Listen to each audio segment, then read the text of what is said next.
All right. Good morning. We've got back for episode 4. We've got a guest today, Brian Andrews. And as usual, we got Stuart, Rick, and myself. Um, I've known Brian for, I don't know, what, 10 plus years, 10 something like plus, that. absolutely. Yeah. Um, done events with you, spoke at your class, vice versa. I know you've done some things with Stuart on some organizations he's had, but Stuart's usually better at being professional than I am, so I'll let him do the intro to yourself, and then we will get going. I think our topic today is going to be artificial intelligence and how it's finding its way into our industry. So Yeah, is that so Stuart? thank you, Chris. Quick introduction of Brian. I'll try to make it as brief as possible. I could probably go on. He's got a pretty impressive resume, but I'll try to make it quick so we can get to the content and see how much we can learn from him today. Brian is a senior instructor at the Department of Finance at LSU, executive director of real estate research at the Real Estate Research Institute, and director of commercial banking initiative. I've known Brian, as you said, Chris, maybe as long as you have. We've kind of run in some similar circles around town. He's been gracious enough to speak at a few events that I've hosted. So it's great to see him on this podcast and have him with us today. He was just telling us a little bit about his background. He started in commercial banking, kind of drifted over into commercial brokerage, real estate development, and then found himself where he is now, full-time professor at LSU. I've been a part of some of his classes and lecturing, and just a great guy all around, inside of academia and out. So I'm glad to have him here, Brian. It's great to see you. Great to see you smiling as usual. Thanks for joining us today. Thank you. I'm really happy to be here. Appreciate it.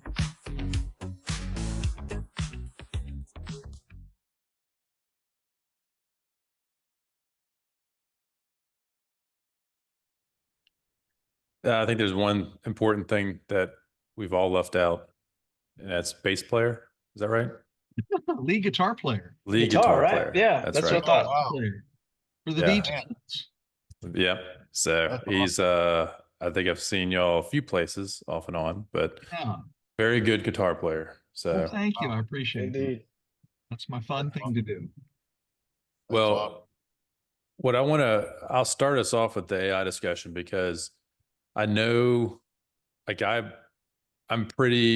wouldn't say I'm good at it, but I'm very curious about AI. I do probably an hour a day on research and playing around with it. I've got multiple subscriptions to different AI platforms and software. Um, I've got I found ways to utilize it on a daily basis for me and for what we do. I would say most of those things fall within, like a lot of legal work. We found a lot of success in not necessarily replacing an attorney, but doing a lot of the heavy lifting in detail and review things that normally would take an attorney hours or days to do and get back to us. We could do ourselves and then send it to them and say, hey, this review this, or tell us where we're wrong and fix it. So it's really, we found a lot of value in, at least I have, at compressing the amount of effort, time, and money in the legal engagement with real estate, both from contracts, leases, CCRs, POA documents, you name it, right? And then the other one would be in proposals. And so like Rick and I last week even were going back and forth on some proposals for a potential client to provide services for development services. And the meat of the material comes from us, but the speed in which we were able to, I guess, generate and regenerate versions and get to a deliverable that was very professional, thorough, concise, very specific, was very quick, matter of literally a day or like 48 hours, basically. Back in my previous life at my past company, we would spend months, right, trying to compose and figure out, contracts and proposals and service packages and how that related to that customer. So taking something that would normally take a great deal of effort, people, and time, again, condensing it down into a very rapid, um, process and a very good deliverable, right? Mm. And I think the third is marketing, right? We can generate really cool marketing strategies, marketing, content creation, copy, right, and, creation. So we've had different marketing packages that go out, whether it's bios and about us, our business, our services, project specific. Again, things that would typically take a long time, get to a much better version of a deliverable much quicker. And the couple of things that I have found is, well, there is one other one I'll get to in a second, but at least with this is kind of taking what we normally do on a day-to-day basis and then leveraging the AI tools to allow us to be better quicker. It's not as if the AI can create out of nothing something that is of value or tangible to use. What I found is people who actually know what they're talking about that then use AI, like AI enabled people, right, who Yes. are experts with their actual industry, it's incredibly effective, right? Because a lot of times it'll spit something back and I can say, well, this is BS because I know what it gave me is the wrong answer. So I Yeah. can make a quick little adjustment and it corrects it. It'd even say like, oh yeah, you're right. I read that wrong, or I didn't know. So you really got still have to know the content in which you're trying to create the new thing in. So you have to still know what you're doing. But so it's not at that point where it can just replace, I guess, an individual or experience. But otherwise, at least what I have seen is that it really accelerates and multiplies, the ability of that individual. Um, Absolutely. We're seeing the same thing. We're seeing the same. and the fourth area that we're using it is in site selection, demographics, kind of like determining where we want to do a deal. So there's a lot of good software out there that has been crunching that back end place data. Um, there's a software called Placer AI is one of the ones that we use. And there's multiple different demographic softwares, but this is the one that seems to be trying to construct those neural networks together to be able to kind of quickly generate usable output recommendations. Um, and then they have a good AI behind that's making those recommendations very clear and clean. So, proposals, legal, marketing, and even then that site selection, where are we going to do a project, identification and reasoning and justification of that. We're using AI quite a bit. So that's kind of like in our camp and the actual, I guess, private professional world, how a company is utilizing it. I know you'll probably have maybe kids watch this show so they can, the podcast, maybe your class will watch it. So how are people in the real world doing this? Yeah. And that's kind of the main categories I can see. There's some ambition I've got as it relates to um, integrating AI with like Excel and more like SQL Server kind of database number crunching, analytics, investment analytics. Like I haven't quite seen it get too great into that. I can give it kind of a summary or a white paper or investment, my own kind of analytical thoughts on it. And then it would do a good job at reviewing and kind of growing on that. But as far as feeding it a spreadsheet, it's hit or miss, right? And maybe some new versions will help that out. But I've seen that as the laggard more so than like image generation and fun entertainment content creation versus true business analytics and analyzing the data for investment purposes. It's getting there, but it's definitely the Yeah. laggard. So I don't know in the education world, what are you seeing and using it for? The use of AI, ChatGPT is cheating. That's what I heard a student tell me the other day. No, Student, a using student told you that? told me that. And I'm thinking, then you're using it wrong. You're using it wrong. They're they're right at one level and they're wrong at another. But we can talk about its use in education. Thrilled to do that. My courses that I teach at LSU right now, and thank you, by the way, for having me here today. My courses at LSU are commercial banking and commercial real estate. I teach two banking, two real estate. One of the banking has over 100 students in it. It's a look-see course. It's very principle based, and if you're interested in careers, here's what you do. And then I have a higher level underwriting course. Same thing on the real estate side. I teach a principles of real estate, and there's 100 students plus in that. And then I teach a real estate development course that you've participated in the past, and that has 30 students in it. So I put AI into both of those. I put AI into both of those.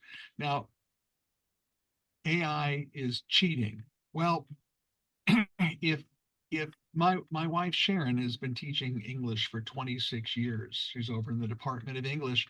And if she gives you an assignment saying, I want you to write 300 words on this topic, and you go to Chat GPT and says, Miss Andrews wants me to do 300 words on this, make it happen, that's cheating Hmm. because you're using this resource to produce work that you're taking credit for. And we can't have that. It's a violation. It's just like stealing somebody else's paper or something like that. We can't have that. And the writing of that 300-word paper has a value in it for critical thinking and skills and so forth. So in that sense, yeah, it's cheating. Now, in my courses, I tell students, look, there's 106 of you in my class. Some of the information that we go over in class, some of you are going to get it like that. Others of you have a different skill set, a different background, a different experiential approach to learning, and you may miss it. So I want you to go to Chat GPT, and we have everybody do it right now. Right now, everybody pull out your computers and let's do it. And by the way, when I say Chat GP, I'm referring to all LLMs or large language models. I personally use Chat GPT, but let's all do it and put in this prompt. I'm in my Principles of Real Estate course. My uh, teacher just talked about life estates as a secure or as a property interest. Please help me understand property or life estates. And then it comes back and it tells you a story. Hmm. That's the kind of tutoring Yeah, I was that about to say it's more of a tutor. that's it. Yeah, That's I use it. I use it all the exactly. time for that. Yeah, Yeah. Yeah, I mean, there's clearly the tool is capable of a lot of different things, but I mean, you guys touched on a couple things. One, the creation, it can create, or it can, on the opposite side, it can consolidate and aggregate very well, also. So just like with any tool, Brian, as you mentioned, so, you can be used for good, it can be used for bad, right? There's some yeah, nefarious ways that you can use it. I yeah, think in academia, in some cases, when you're using it to create, when you've been asked to author something yourself, maybe that's not necessarily the best use for it, but it certainly can come in handy, as I think you're implying now, when you're using it to maybe consolidate or aggregate or gather information for you at a very quick pace, so that you can educate yourself, or so that you can, do things much quicker. Now it becomes a tool to help you, rather than a tool to sort of do it for you. yeah, Either exactly. way, I think it's sort of making us all better editors, right? Because Yeah, essentially what your role becomes is like you're editing either the creation of content or the aggregation or the consolidation of content. You sort of have to approach things now when you're using it more as an editor than than yeah. you may have typically in the past. Stuart, you're 100% in line with the way that I approach all of this. Chris mentioned that sometimes something is produced and it's wrong. It's Mhm. just Yeah. flat wrong. And other times it writes something you're saying that it's producing some assistance for you for a marketing campaign. Well, the marketing campaign is yours. You own it. And what we need to do if we use Chat GPT to generate some of our content or our text, we have to be the curator. And that's the term I've been using. We have to be the curator of that information and really look and see what is it that I want to say is what Chat GPT has generated, given me that, and then we go forward. So The I'm 100%. gonna so I'm gonna mention one more thing as a use case. This kind of 10-minute conversation is more about how we're all using it now. There's there's a use case I want to get into next that I think Rick will have a lot of opinion on, given his experience with investing and pulling together capital, and I think you will too. But the last thing on use case is you mentioned ChatGPT. So GPT is obviously OpenAI's LLM. OpenAI, nonprofit now just got re-privatized with a valuation of $157 billion. So good for them. But Wow. the advantage of OpenAI out of any other ones as of yet is that they allow you to control your context window. So like you can create custom GPTs, which then those custom GPTs are almost like little mini AI agents within the OpenAI platform. And so we do that quite a bit. And one of the most useful GPTs we've built custom to our business is off of our construction contracts. And so if something comes up in a project and you got dozens of projects going at a time, to know a contract just off the top of your head, the AIA 101 or the 201, I mean, Stuart and I have done enough deals. We could probably like know the intent of what the contract is and what section usually, but specific to a project, you can say, hey, this issue arose. You can go to that GPT agent and say, this came up in the field. This is the situation. How do I communicate what's the correct contractual response with references out of this specific project's contract? I can send to the contractor with instructions of what's the next step and directions for them to do. And it would give Yeah. you that instantaneously. And then you can say, all right, I need this in an email so we can properly document it. And it will give you a draft email, which then you can edit and push from there.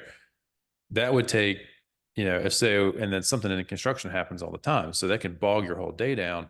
Now it's going to take up a few minutes, maybe half an hour of your time to deal with it and reference the contract without making a mistake. Because a lot of times you manage a construction project, you're going to make decisions and give directions that are sometimes accidentally against the contract in place. Right. And so being able to have that resource to immediately go and check yourself with proper references to go forward is extremely useful. And Um, you brought up a couple of things in there.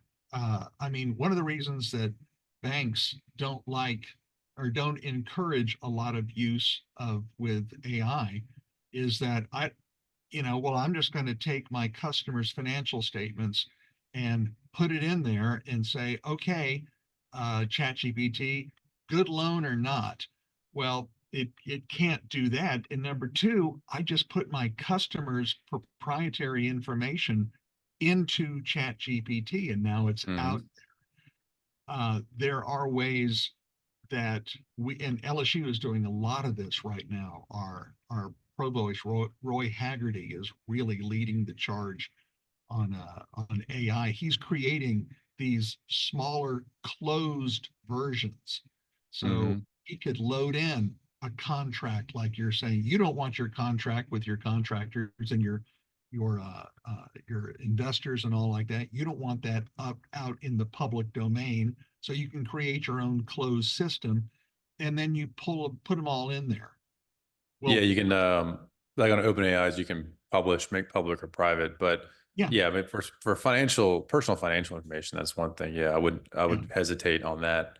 A yeah. contract that's recorded anyway. Yeah, Huh. it's kind of Well, one of the good things is when you create, all right, here are 10 contracts that we've done. And, we're on our 11th and on our 12th. And suddenly on that 12th, you say, wow, there is something out there in the world that makes a part of this contract problematic. Something has happened where there's an unintended consequence or there's an exposure that we didn't think about. Hey, ChatGPT, do I have a problem like this with my other documents? And like you say, it pops right up. Yeah, it'll pop up. I'm not going to get into it on that because we can spend the rest of the hour on this, but the medical industry is one that is going to be very fascinating because they've got all those medical records. So instead of just saying, hey, Yeah, take 500 milligrams of this medicine, it'll know your DNA, it'll know yeah, your history, medical history, and it'll say, yeah. you, Brian, take 397 milligrams, You can't right? do that. Yeah. So it's so I don't Rick, before I close this out as use case, I don't know if you wanted to weigh in on this or just wait for this next item. I think you're gonna have more to talk about. Yeah, no, this is it's very interesting. Let's continue moving forward. That'd be great. That way we stay within the hour window. Yeah. Yep. And so this is I've just started doing some research on this.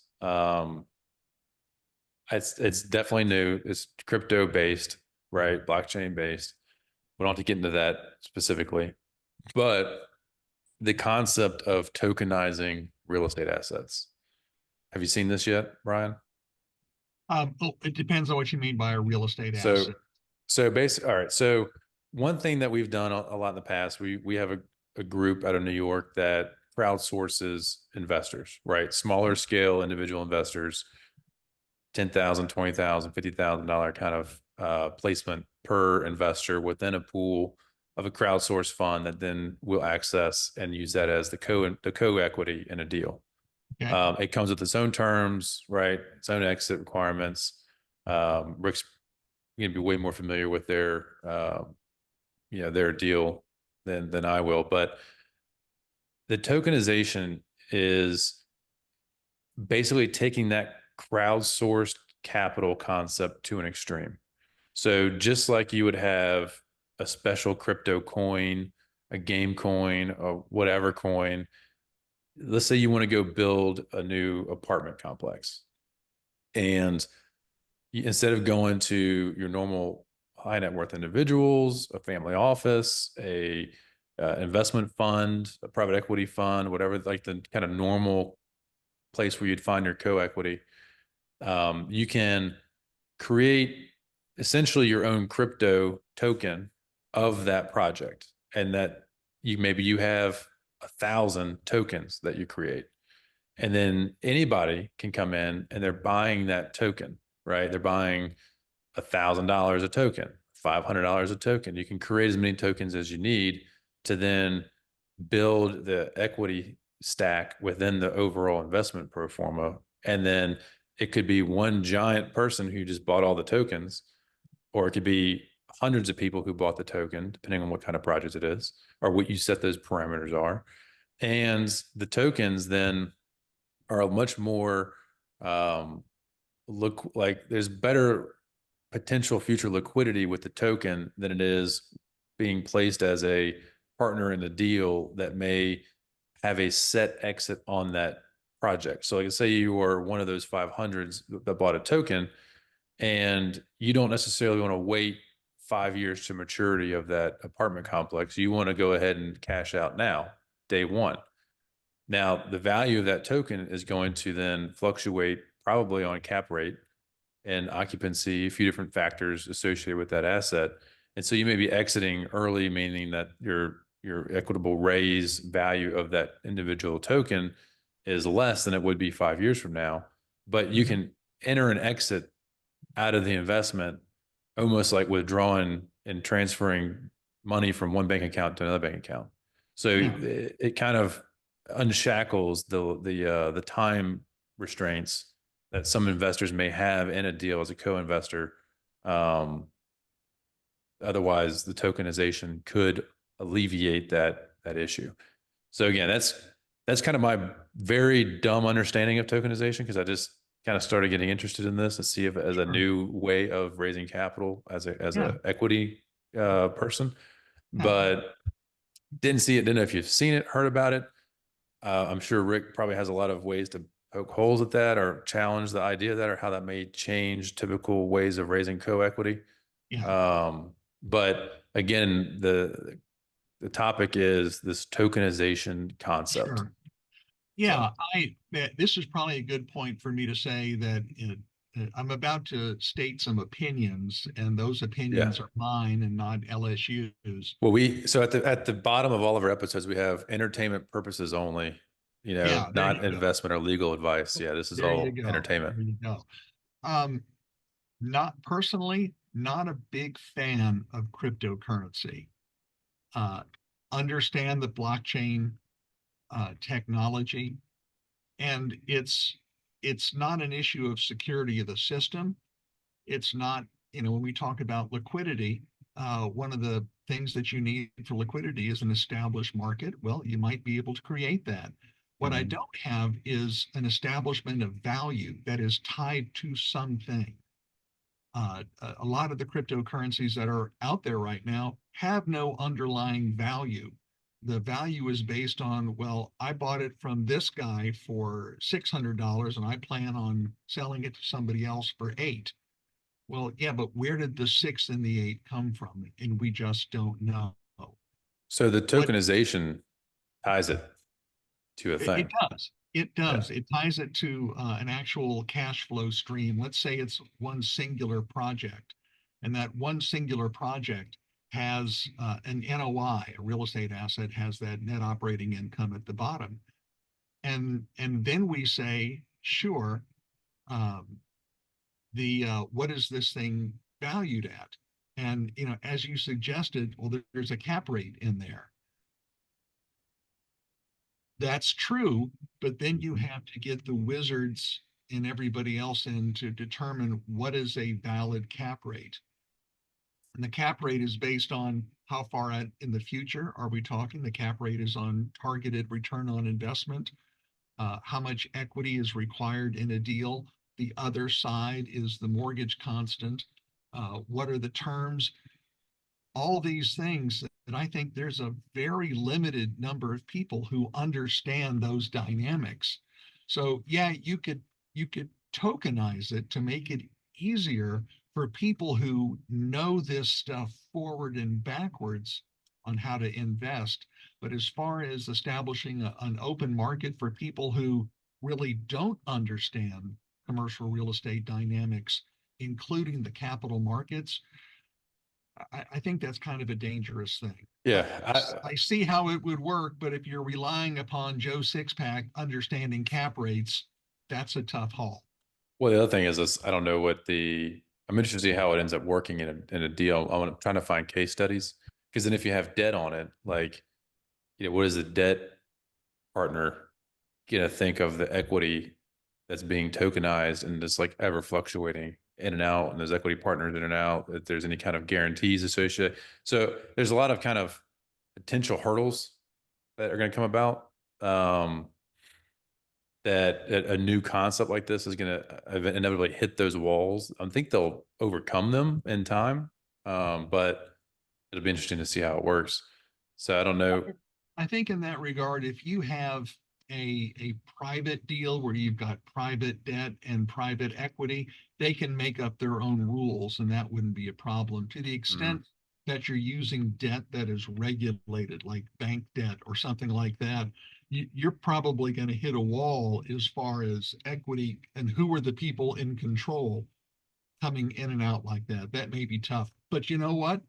Private debt, private equity, I'm yeah, sure they're whatever. that hard right now.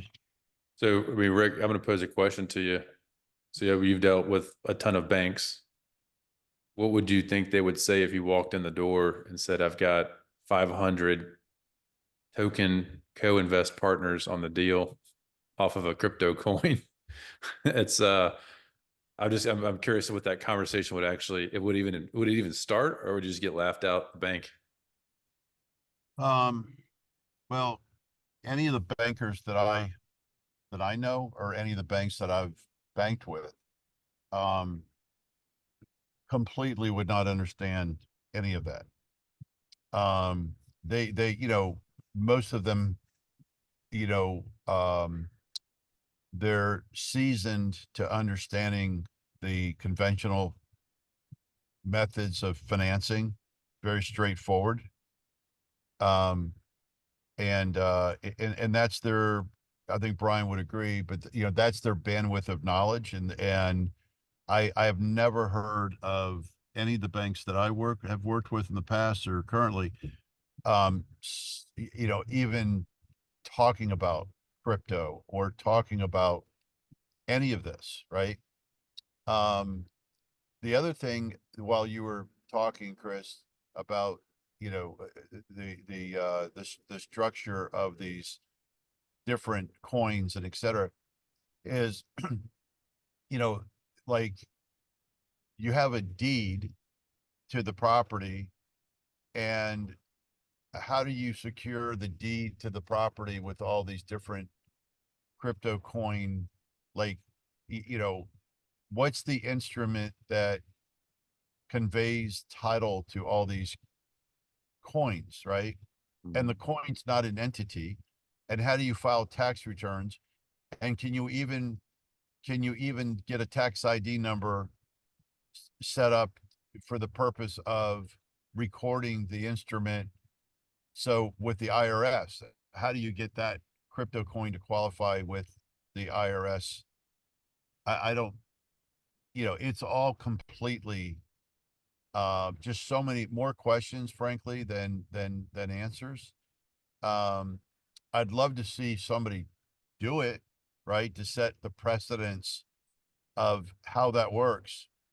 Um, I'm not saying it can't.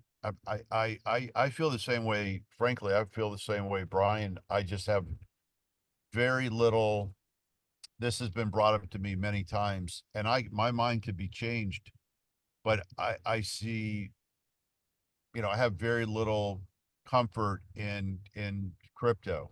Um, and it may just be because it's so foreign to me. It's funny. My dad's is a CPA, right? So he does my taxes, and he says, "Oh, on the tax form, hey, do you have any crypto? You got to disclose it." I'm like, "Well, isn't that the purpose of having crypto is to not disclose it?" Not be able to do it. And I was like, Yeah, yeah. I'm like, Yeah. So then again, Chris, how do you, is a certain level of crypto fall under a certain tax disclosure statement? Are there I've never seen a form for crypto, right? but I think So it's on the new IRS forms. Like you gotta They just ask voluntarily you. disclose it. Yeah. Yeah, they just ask you. It's a blank. Just says, "Do you own any or did you buy any this year?" You just have to say yes or no, and then they ask you more questions if you say yes. oh, I think I, the purpose of that is probably for the IRS, the government, to understand, if if this is becoming something that they should, they're watching it and they're not sure if it's something that's going to make traction. That's just my assumption, right? That they're kind of measuring whether or not traction is going to be made with crypto. So they want to know, do you have it? You have to disclose it.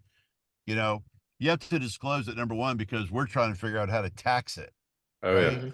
Hmm. you know, So no, yeah. you're right. I mean, that's it. I don't know if you have something else to say, Brian. I'm gonna have Stuart tell a quick little story, and I'm gonna pivot to the next topic. But what All were I you gonna was say? going to all I was going to say there is that banks are heavily regulated. They have these things, the Bank Secrecy Act and the anti-money laundering procedures.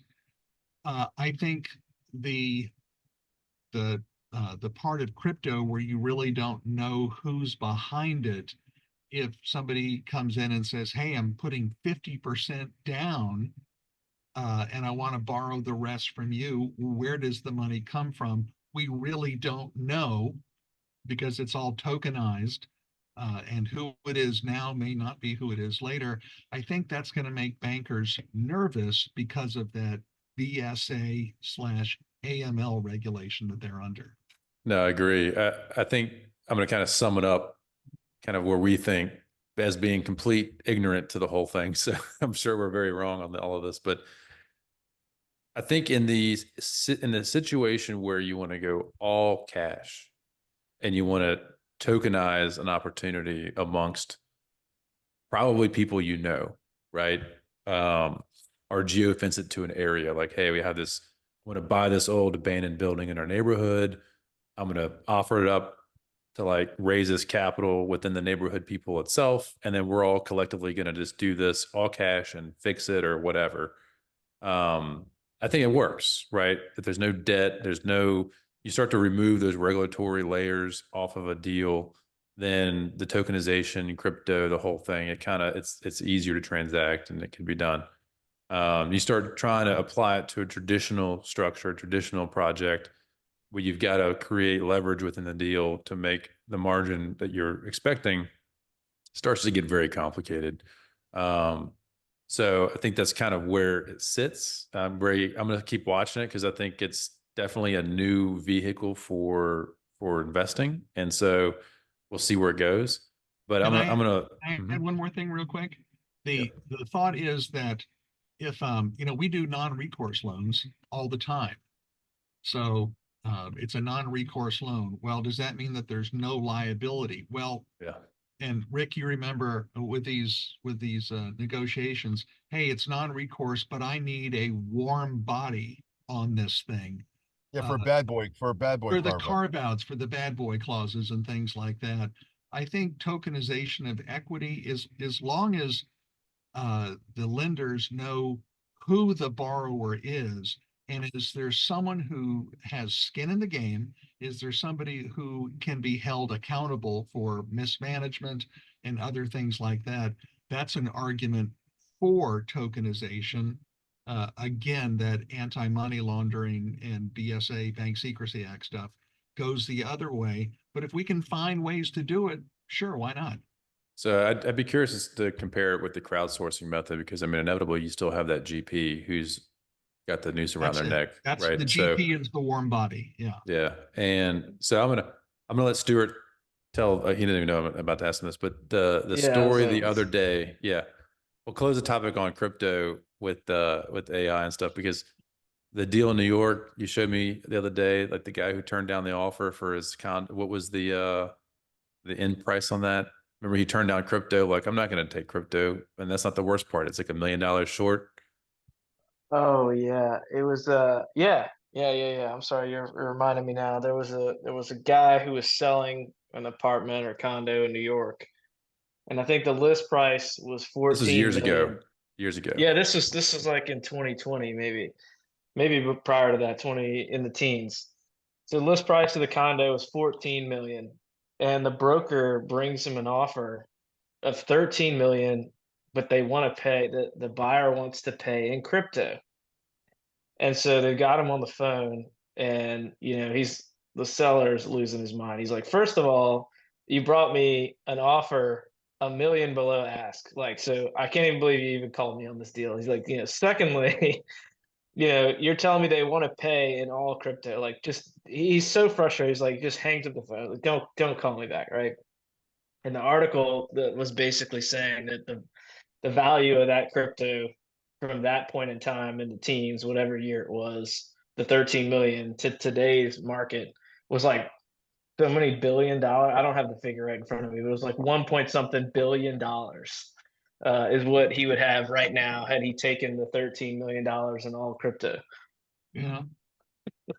Yeah. Of course, if he would have gotten 14 million, he could have taken the 14 and bought cryptos and had even more money today. There Yeah. you go. There you go. Yeah. So But yeah, that's we hear that kind of stuff. And to me, Rick, you may agree with this. Um, People haven't lost a ton of money yet. And, we look at things from an academic and a practical side that we look at a system and it's either working or it hasn't failed yet.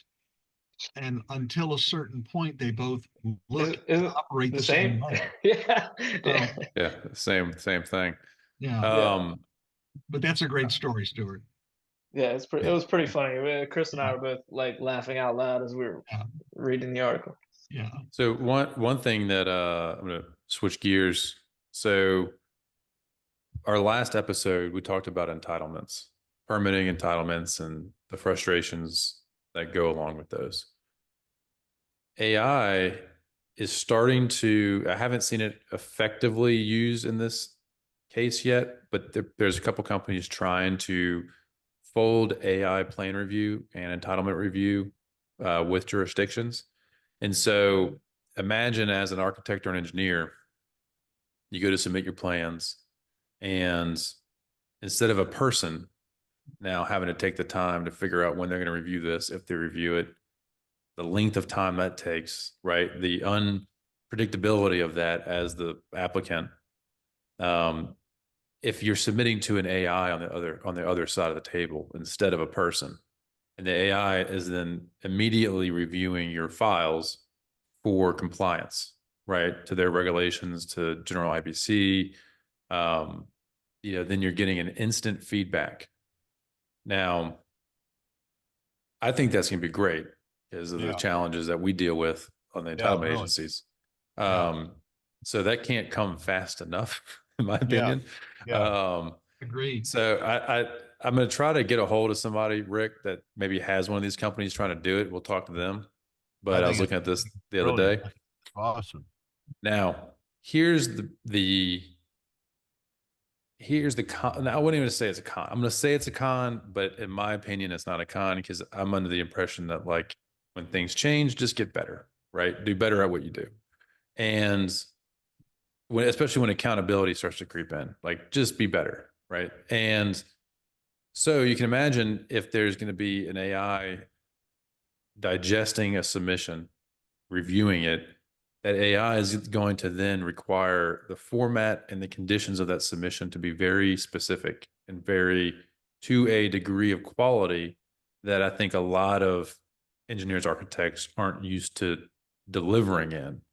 And I had Brandon and I had an example of this not too long ago, a couple years ago, where in Baton Rouge, where we are, the city adopted a new stormwater and conveyance compliant engineering protocol for developing land.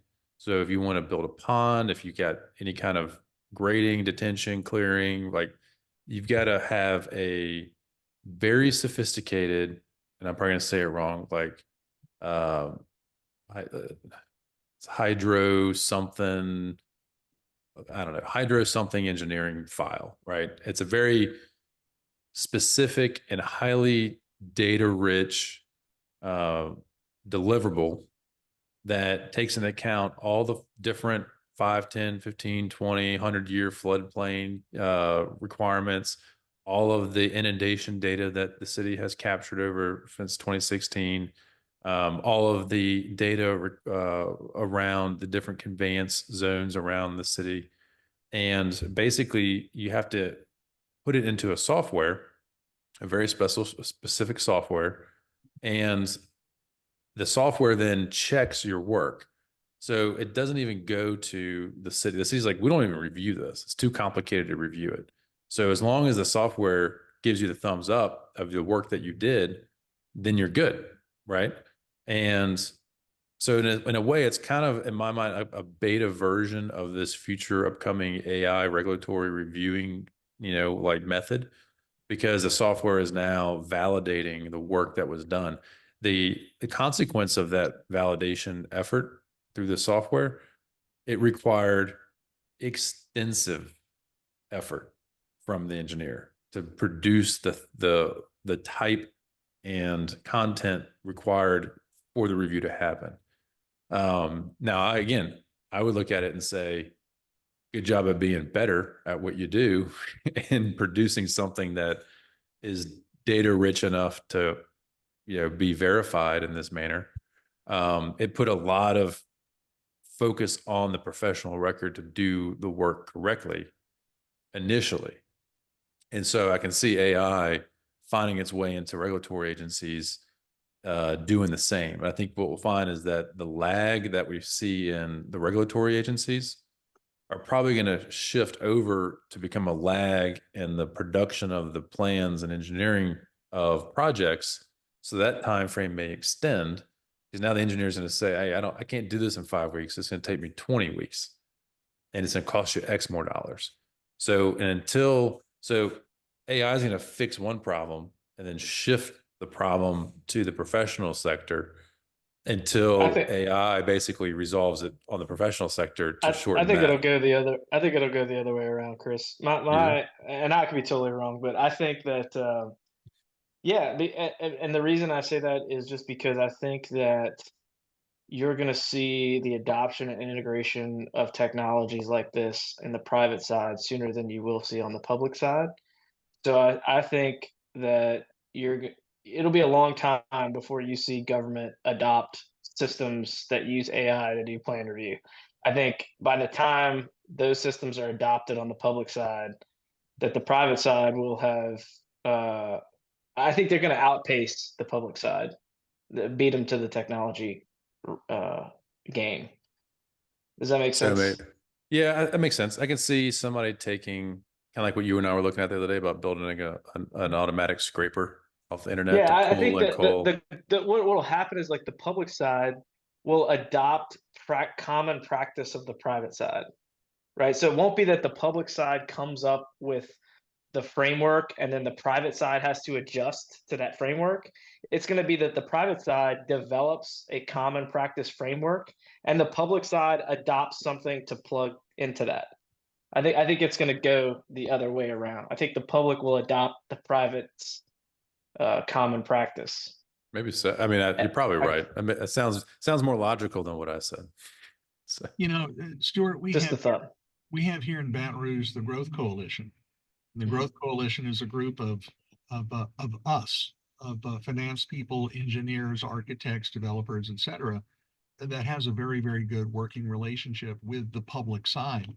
And I think as long as there's a lot of dialogue back and forth where expectations can be expressed and met, then yeah, the private side will come up with something based on conversations with the public side that the Right. public side then will adopt. I think what the public side will not say is, okay, here's a black box, put your proposal into it, and we agree right here, right now, that as long as it hits all green lights on it, it's approved. Right. I think the public side will never do that. I think the public side will say, hey, we're going to give you our expectations, but we reserve the right to change our mind for no reason. And I don't mean to yeah. be unkind about that, but on the public side, what is in the public interest changes on a daily basis. So they need Right. that space.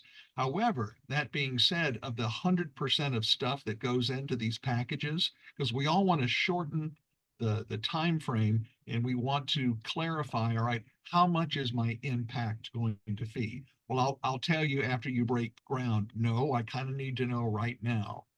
Mhm. Oh yeah. Of the 100% of stuff that needs to be done, if we can make 80% of it, 70% programmatic, that check boxes and you're good, and leave the other 20 or 30% to a discussion, that's going to Right. speed things up.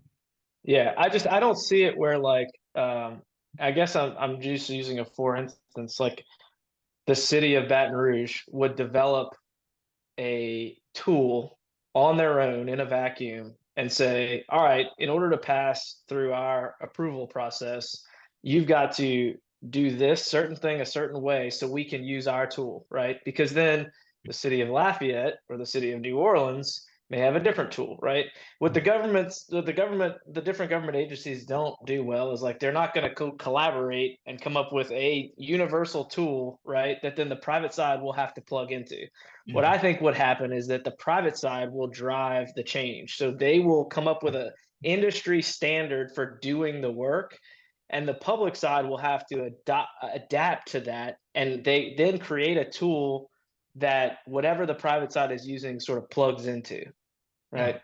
So I think the change is going to be driven from the private side. The public will adopt it versus the way that Chris was originally proposing, where the public side creates the thing and the private side figures out a way to get their information into it. yeah. Yeah, I was just thinking how dumb of an idea that was I had because as you're saying, each public agency will create their own way. I'm like, that's Yeah, Yeah, not only do yeah, they not probably have the budget yeah, for it, but they're just not. They're not going to cross collaborate. You know, and it's yeah. just. yeah. Well, I think you're right, Stuart. I think the private sector is going to have to drive it. I don't know that the private sector is going to do it in a vacuum. I don't think they're going to spend the No, time, of course the not. energy, and the money without saying, okay, public sector, this is what we're doing. What do you Yep. think? Yep. So, but yeah, everything else has got to be driven by the private side. Agreed, 100%. The we've got kind of time for one more little topic, but I wonder, it's a question to you, Brian, on, what are the students today? I mean, when they look out at, I guess, real estate as a profession, right? Whether it be brokerage, development, any facet of the industry. I mean, probably brokerage is probably more what you see. I'm guessing, but they're probably looking at an environment where, all these real estate agents are probably low on transaction activity. Um, God forbid you want to be a mortgage, agent right now. Yeah, I don't know if they're doing anything. And, in the development world, where the rates are currently, I mean, it's very difficult. Yeah, you have to be very creative at creating the value in a land deal or a development deal to build the margin required to even make it worthwhile. Um, and we've seen maybe a little bit of where land sellers or owners are kind of lowering expectation a little bit, but not at the same rate or the aggressiveness it probably needs to be to keep up with that ideal margin potential for an investment. But I don't know, what's the sentiment, attitude, or foresight that these students have if they have the foresight to be thinking that far out? well, that's something that we focus on a lot is trying to get to the students as early as possible. We're trying to reach out to them in their freshman and sophomore year. They don't get to me until juniors and seniors, but I try to get to them early and just expose them to what real estate is. Yeah, they know brokerage, tenant representation, landlord representation on leasing or buying and selling a property. They get that. We expose them to what you guys do on the development side. We do capital markets and all like that. And then they start to read up on it and they think, wow, things are kind of slow right now. And we just tell them, yeah, sometimes it's up, sometimes it's down. It's a roller coaster. Sometimes it's exciting, sometimes it's boring. But uh, all in all, real estate is a tremendous interest for students. I have friends all over the country who run real estate programs like we have, and all of us are getting more and more and more people in. Even though there's a slowdown in the industry, there's still a lot of interest in careers in the field. It's like Uh, a good friend of mine. Go ahead, Rick. yeah, sorry, Chris. I was just going to ask, um, Brian, I don't know if this would be possible or not. Um, but I love your energy and your foresight and what you're doing. Do you think one day and it would be possible for us to come over and speak with your class and just kind of give them, just share with them what our experiences have been. Um, like getting a lot of people have the question, they learn all these things about real estate, but they all have the question, how do I take the next step, right? What Mhm. does it take to get into this business? How do I do it? I have no money, and what are my chances? And they lose hope, right? And so I think if it's possible to be able to at someday maybe come over, I'd love to do it. I think Chris and Stuart would as well. And just stand up in front of with your class, speak with them, answer questions, but give them encouragement and what they could see in the market, what they could experience. To your point, there's times where the market was down. When I got into real estate, I felt like a bumblebee. The genetics and the characteristics, dynamic design of a bumblebee is not supposed to fly, right? Yep. But the bumblebee doesn't know he's not supposed to fly, so he does, right? So But it's the same thing when I got into real estate, interest rates were 16%, right? Yeah, yeah, And everybody was exiting real estate and I was coming in, but I didn't know any better. I mean, yeah. I didn't know. So I worked harder. I overcame, right? And everybody, I can't tell you how many times I heard no. And I used to tell people I love when people tell me no because it just motivates me because at some point they're going to say yes because I'm not going to stop until they do, right? Yeah. So you learn how to overcome objections. A lot of people are shut down when they're told no. They're shut down when there's an objection that they don't necessarily know how to overcome, right? And so I just think it's great. The teaching part of it, the teaching aspect of it is fantastic. The curriculum, everything you're teaching is great. But if there's ever an opportunity to be able to speak to people's hearts along with their minds and make that connection between the heart and the mind and what's needed to drive them forward, the passion to drive them forward, I'd love to have that opportunity. We would love to have you. We really want, and it's not just me or the Department of Finance. The university wants engagement with industry. Oh, And wow. Chris has been in my class before. You know, this semester it is principles of real estate, but next semester it's real estate development. And we have people come in. I use materials not out of an academic textbook, but from the Urban Land Institute. Chris, we're still doing the urban plan project that's been amped up even further. So yeah, I absolutely, Rick, you've got an open invitation to come talk to our students. And Awesome. yeah, can I share one more thing, Yeah, Chris, go about ahead. what we're Yeah. doing right now?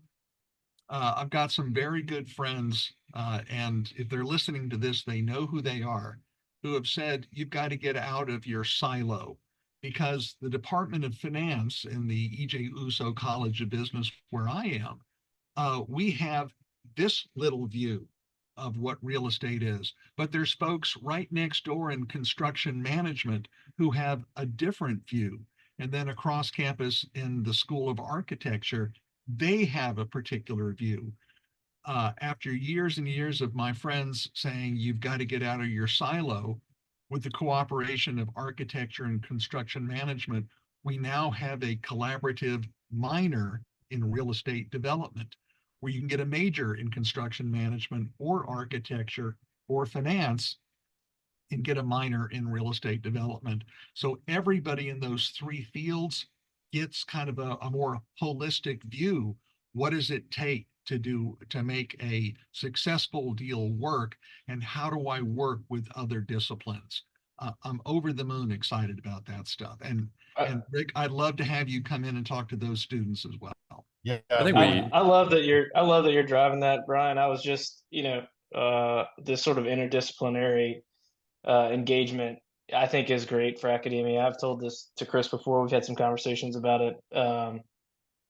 I know that sometimes it can get very siloed within the university, and I love that you're jumping across those borders and trying to make those connections. And a real world example of that, just recently, I was talking to a guy, and he was asking, what I did for a living. We started just kind of trading some information, and he himself does some real estate investment, sort of as a hobby. But he's an attorney. That's his day job. And he said, you know what? He said, if I would have known that what you do every day was an actual like job or a thing that you could do, he's like, I would not be an attorney. So I think it's good, and Chris and I are also both living examples of that, right? We both graduated from the architecture college at LSU, and probably didn't. I can speak for myself. I don't know, Chris, but like we certainly didn't have exposure, to the department that you're in when we were in Atkinson Hall. We were sort of locked behind the gates of that dungeon for 5 years. Yeah. But it is good to see academia's response. I mean, even Harvard has adopted and created a new real estate degree in the Graduate School of Design, which wasn't there when Which I was there. which school is that? the Graduate School of Design at Harvard. When I was there was just a real I'm not estate. Yeah, familiar with, not where is familiar that with that school? school. That must be above I-20 somewhere, so. It's up north, yeah, yeah. But anyway, they only had a real estate club when I was there, which I was a part of. But now they offer a master's degree in real estate, which they didn't before. So I think it's a thing that, like, as people are becoming more aware of it, as you said, like, there's a lot of interest. A lot of people just want to know more about it. So I love the idea that you're teaching this entry level class. We're just like, look, we're going to expose you to something that's out there that you may not know about. So kudos to you. Thanks for doing that. Well, thanks. And I'll tell you, it isn't just me, and I had to drag architecture and construction management in. Once the donors and my supporters told me try to get this done, and I posed it to those folks, they were 100% on board.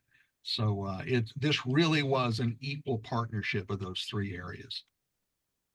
But thank you. I'm really. Well, I know you took the lead on it, so thanks for that. Well, it'll just make them better even if they stay in a very specific field, say even banking, they'll understand like what the architect is trying to do and their perspective and the contractor and the engineer. Like, I mean, we run across professionals all the time that are completely ignorant to how the intent of the project is supposed to go down, and they completely get in the way.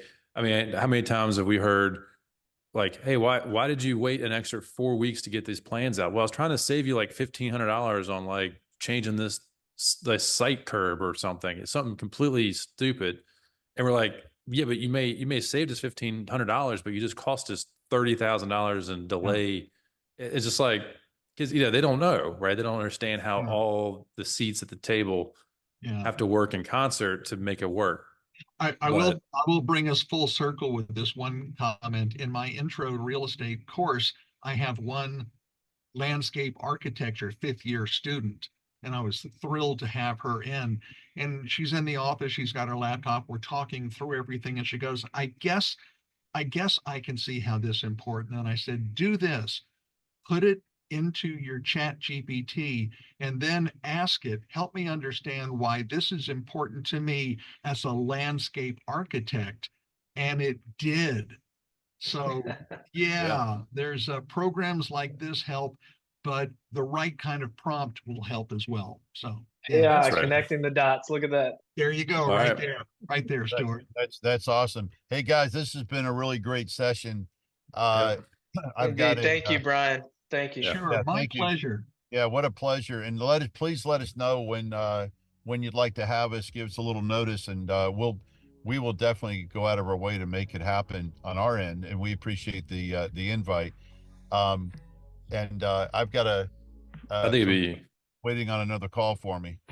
Well, I think it'd be important also, Rick, we could bring in a case study. I'm thinking of the Davis Highway because there's a Baton Rouge brand and what we had to do to make money on that deal with subdividing that piece of dirt and the complications around it. It's relatable enough and small enough to I think to get their heads around it. So, Chris, Chris, just bring that one deal that you did. Remember it? There were no problems. It was just smooth and it went right through as scheduled. Bring that deal. Yeah, I'll get back to you on that. Please do. Please do. Those are those boring ones you talk about, Brian. Hey, I'll sit in the class and learn about that one myself. There you go. Everybody, they'll be waiting a long time for me to show up. Unicorn. Yeah, really. Well, appreciate it. Thank you all very much. All right. Thanks again, guys. Thank you so much. Go Tigers. Go Tigers. It's been a pleasure. Thanks, guys, so much. Thank you.